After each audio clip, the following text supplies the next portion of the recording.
iseloomusid, ehk see kool ongi hingekool ehk Marina Glatoorium galaktilise inimese suhtlemiskool on ju iseloomude muutmiseks, mõttemustrite muutmiseks ja see peab toimuma kindlasti koolis, sest et väga palju on uut ja selleks, et uued ja vajalikud iseloomuomadused kujuneksid harjumusteks, selleks on vaja seda treenida, mida me teemegi ja oleme juba 7,5 aastat meie esivanemad olid teinud. Ja veteranid.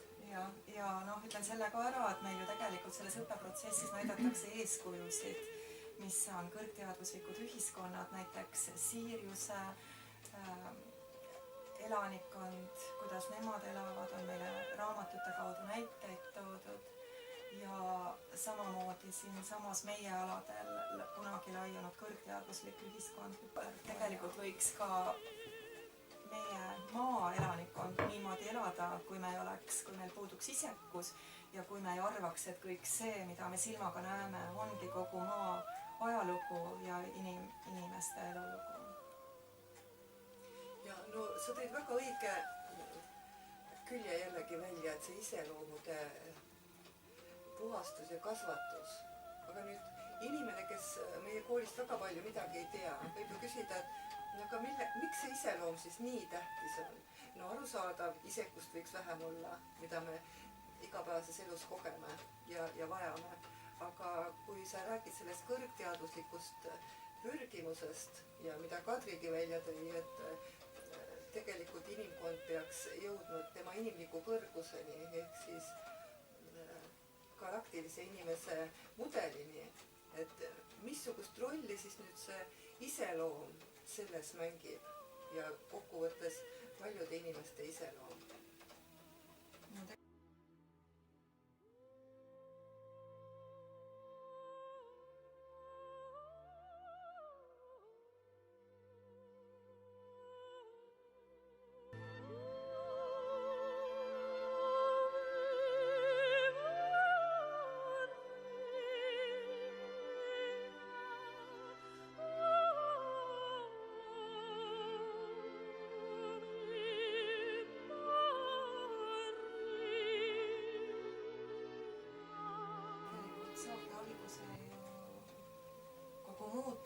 Ka ühiskonna tasandil üksikinimesest, üksikisikust.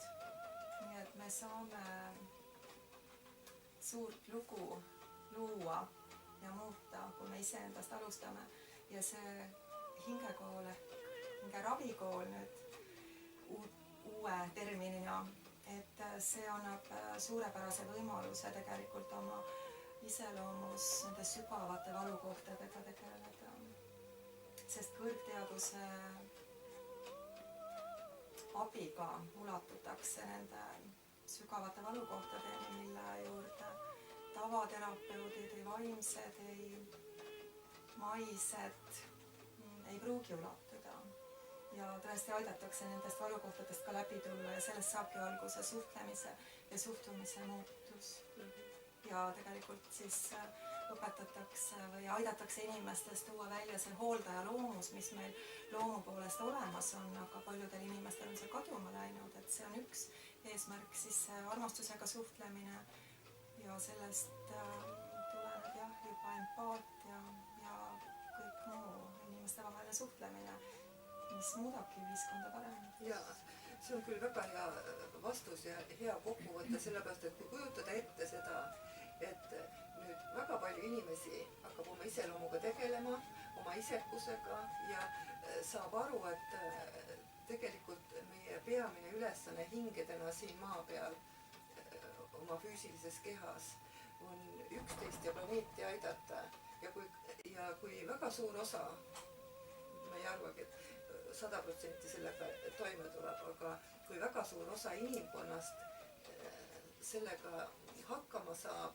ja see hakkab ühiskonna mudelina niimoodi toimima üle planeedi, siis tõepoolest on võimalik, et see tsivilisatsioon suudab oma varju ületada ja saada selleks kõrgsageduslikuks tsivilisatsiooniks, mis on kunagi maa peal juba olnud. Ja tegelikult see on looja üks suuremaid eesmärke hingede jaoks siin sellel praegusel ajastul.